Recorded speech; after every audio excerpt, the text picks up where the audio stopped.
नमस्कार, मी Gita, kitchen queen Gita या माझ्या मराठी यूट्यूब चॅनलवर आपणा सर्वांचं खूप खूप स्वागत आहे।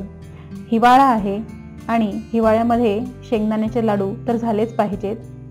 तुमच्या घरातील लहान मुलं असोत की वयस्कर माणसं, त्यांना हे लाडू खायला द्या, ते त्यांना नक्कीच आवडतील आणि खातानाही त्रास होणार नाही।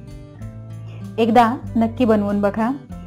हे लाडू बनवण्यासाठी मी इथे घेतले आहेत 1 वाटी शेंगदाणे आणि 1 वाटी गूळ। हे एकसारखं प्रमाण घ्यायचं आहे। 1 वाटी शेंगदाण्याला 1 वाटी गूळच लागतो। तुम्ही बघू शकता, शेंगदाणे पूर्ण वाटी भरून घेतलेले आहेत मी आणि गूळ पण चिरून घेतलेला आहे 1 वाटी। आता आपण शेंगदाणे भाजून घेऊया। सर्वात अगोदर हे लाडू बनवण्यासाठी आपल्याला पाक करण्याची गरज नाही। गॅसवर पॅन गरम करायला ठेवलेला आहे। त्यामध्ये सर्वात अगोदर आपण शेंगदाणे घालून घेऊया आणि यांना मंद आचेवर खरपूस असं भाजून घ्यायचं आहे। लक्षात ठेवा, शेंगदाणे भाजताना गॅस हाय हीटवर ठेवायचा नाही, एकदम मंद आचेवर ठेवायचा आहे आणि सारखं ढवळत असं छान खरपूस रंग येईपर्यंत भाजून घ्यायचा आहे। तुम्ही बघू शकता, शेंगदाणे आपले खरपूस भाजून झालेले आहेत। यांना आता आपण थंड करायला एका प्लेटमध्ये काढून घेऊया।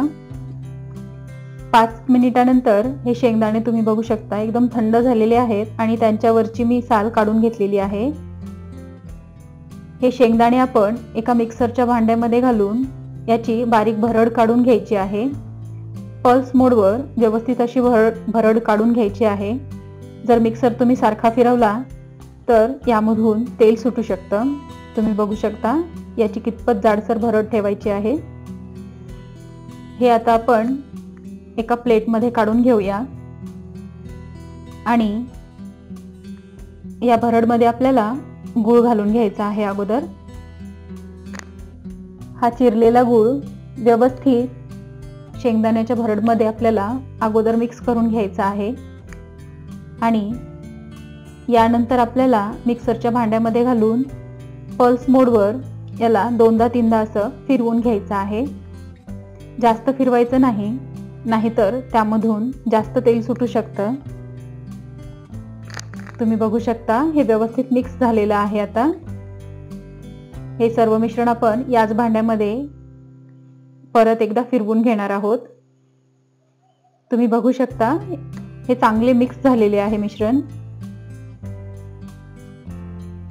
हे कितपत जाडसर आहे ते बघू शकता तुम्ही। याच्यापेक्षा जास्त बारीक करायचं नाही, नाहीतर हे मिश्रण जे आहे लाडू बनवल्यानंतर जेव्हा आपण खातो ते जिभेला किंवा टाळूला चिकटून राहू शकतं।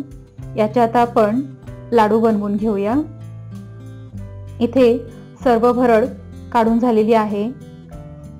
या मिश्रणाचा एक छोटासा पोर्शन घ्यायचा आहे आणि याचे आपल्याला असे लाडू बनवून घ्यायचे आहेत। तुम्ही बघू शकता, हे मिश्रण कितपत सॉफ्ट झालेलं आहे।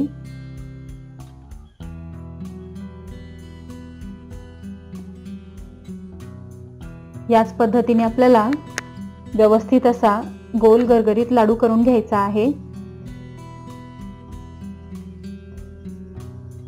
तुम्ही बघू शकता, लाडू आपला किती सुंदर झालेला आहे। हे लाडू लहान मुलांपासून मोठ्या माणसांपर्यंत सगळ्यांना आवडतात। या पद्धतीने तुम्ही एकदा नक्की ट्राय करून बघा। याच पद्धतीने आपल्याला सर्व लाडू करून घ्यायचे आहेत। तुम्ही बघू शकता, याचा शेप अजिबात बिघडलेला नाही आणि लाडू आपले एकदम सॉफ्ट आणि गोल गरगरीत झालेले आहेत। इथे आपले सर्व लाडू तयार करून झालेले आहेत। एवढ्या मिश्रणामध्ये जेमतेम 13 लाडू झालेले आहेत। जवळजवळ पाव किलोच्या थोडेसे जास्त मिश्रण होतं हे वजनी प्रमाणात।